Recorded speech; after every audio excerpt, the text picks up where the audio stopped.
Oi pessoal, nós gravamos um pouquinho do que foi o primeiro dia de aula da especialização técnica e projetual da Imaginary. Aqui vai um dos cases que foi mostrado na aula e espero que vocês gostem. Enfim, e convido vocês para conhecer a Imaginary, tá bom? Um abraço a todos, até mais. Todo mundo conhece essa marca Continelli? Vocês conhecem essa marca? Vocês conhecem esse produto? Vocês vão conhecer esse produto agora. Ele foi desenhado em 1934 por Ferdinand Porsche, tá? O objetivo, um carro revolucionário. Era para ser um carro revolucionário. Inspiração. Ele foi inspirado na aerodinâmica do Continelli, tá? Foi inspirado no Peugeot 402 e no Chrysler Airflow, tá? Da época. Então, o Chrysler é esse daqui, tá? É o vermelho. O Peugeot 402 é esse daqui. E o Continelli é isso daqui. É esse bichinho. É a nossa...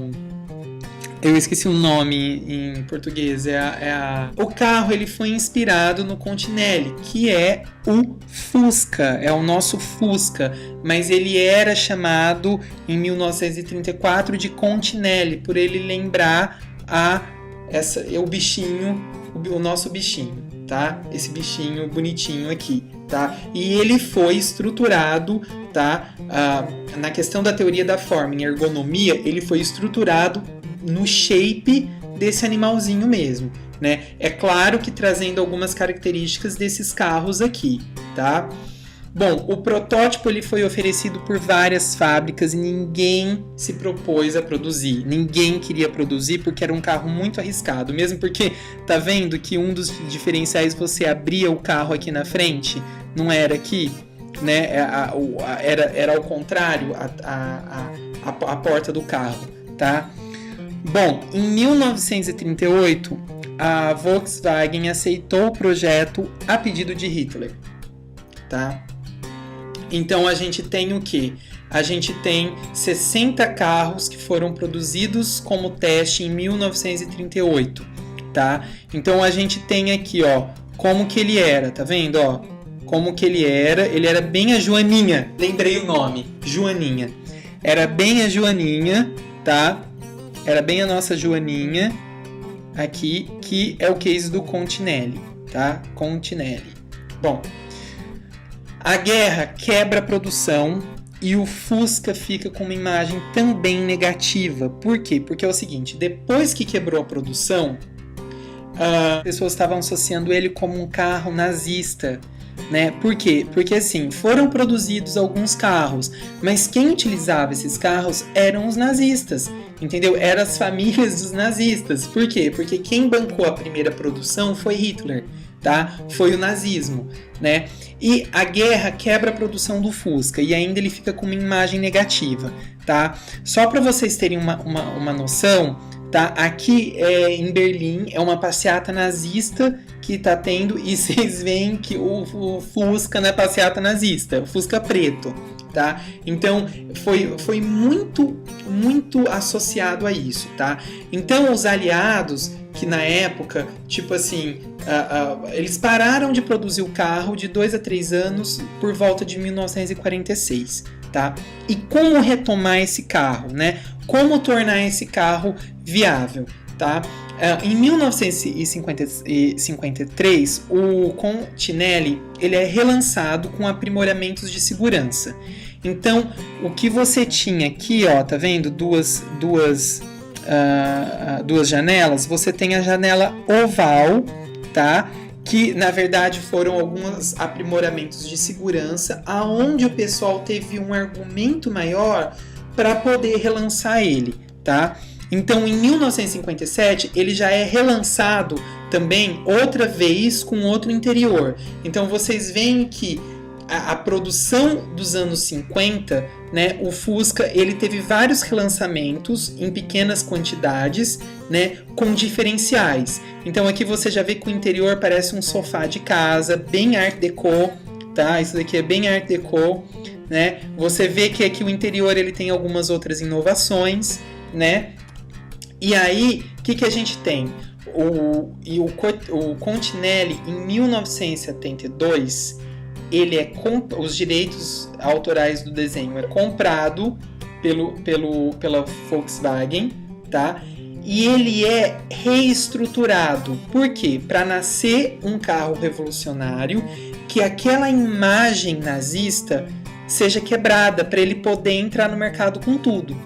Então, em 1972, o Continelli, né, se torna o carro mais usado e famoso do mundo por conta da inovação em design que ele teve. Que ele foi inspirado no Beetle, tá? O Beetle, que é um besouro, tá? E não é Beatles porque é o Beatles, entendeu? Não, porque Beetle em inglês é besouro, então o shape dele, da joaninha, migrou pro besouro. Com o para-choque, tá vendo? Ó, super diferenciado esse para-choque, com algumas coisas para lembrar mesmo o besouro, tá? Na época ele foi considerado o mágico design, o design mágico da época, tá? Quebrou as vendas do Ford T, que dominava as vendas desde 1927. Era o Ford T que dominava. Então vocês vão na internet depois só para vocês verem o shape do Ford T, tá? Esse Ford T ficou a cinzas, porque esse daqui foi o carro mais vendido, tá? Aí, o Continelli de 2000, né? Ou seja, isso que é interessante vocês saberem. Esse carro, até então, tá, era para um público determinado. Quando eles relançaram esse New Beetle, eles não foram bobos, eles não venderam para o mesmo público da época, tá? Em 1933 era famílias e mulheres, tá? Em 1972 era família, mulheres e alguns homens que compravam o carro. Em 2000 eles focaram os jovens, porque era um posicionamento inovador, um carro para solteiro, né? E é tão irônico falar que em 1936 era um carro para família. Só para vocês terem uma ideia. Por que era para família? Porque na Europa você não tinha questão de você ter famílias grandes, você tinha famílias pequenas por conta da guerra. Na guerra ninguém queria ter filho, porque ninguém sabia o futuro do mundo, né? Então você tinha um filho só, um ou dois no máximo. Então por isso que o carro ele era considerado um carro familiar em 1936, tá? Em 2000, o posicionamento, a Volks muda o posicionamento, por quê? Porque ela quer um posicionamento inovador, o tradicional, entendeu? Que se transforma em algo novo. E o apelo deles para a venda, né, não foi só a questão do inovador, de ser um carro inovador, de ser um carro design, né? Eles pegaram esse posicionamento emocional do tipo, olha, tem o carro que o seu pai e sua mãe tiveram quando eles tinham a sua idade, né? Então, assim, eles pegaram nesse emocional, entendeu? E mesmo porque eles posicionaram para um público super jovem e o carro deu super certo. Então aqui você tem um Beetle,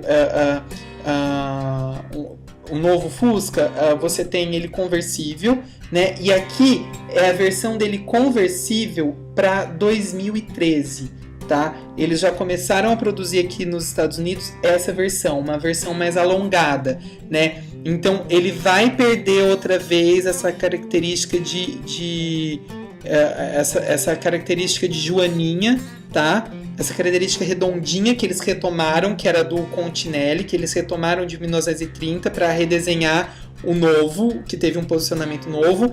Então ele vai deixar de ter esse shape novamente para ter um shape mais alongado, né? Porque agora eles querem posicionar esse tipo de carro, eles querem posicionar para o jovem, para o masculino que gosta de correr, enfim, apostar corrida. Então por isso que eles vão redesenhar esse conversível com uma aerodinâmica mais alongada, né? Eles vão manter esse ainda vai estar para vender, né? Bom, gente, então aqui vocês viram que, na verdade, ele foi feito, não foi aceito, depois foi aceito, depois ele teve as customizações, ainda tem as customizações. Então vocês veem que é bem diferente. Você não tem uma campanha, você não tem um produto único. O produto ele é remodelado sempre e relançado sempre e tentando criar o quê? Novos grupos, novos mercados, entendeu? Também. Tá? E é uma coisa bem craft, pelo que vocês foram vendo, o case é uma coisa bem craft. É pôr no mercado, sentir, fazer as anotações, fazer isso, fazer aquilo, do negócio que você está gerenciando, tá? Tanto como gráfico, quanto como produto, quanto fashion, tá? O designer hoje, ele tem que ter uma mente de negócio. Ele não pode ter, eu quero fazer uma especialização, eu quero fazer design para trabalhar como diretor de arte. Isso não existe mais, tá? Pode existir aí no interior ou pode existir ainda em alguns lugares, mas não existe mais, tá? Tudo e todos os livros que eu estou indicando, vocês vão ler, vocês vão perceber que não existe mais isso, tá? Bom, dentro do usuário, eu meio que tentei trazer um outro case, só para vocês terem uma noção da mensagem com o usuário, com as características de como você faz o produto ficar bem parecido com o usuário.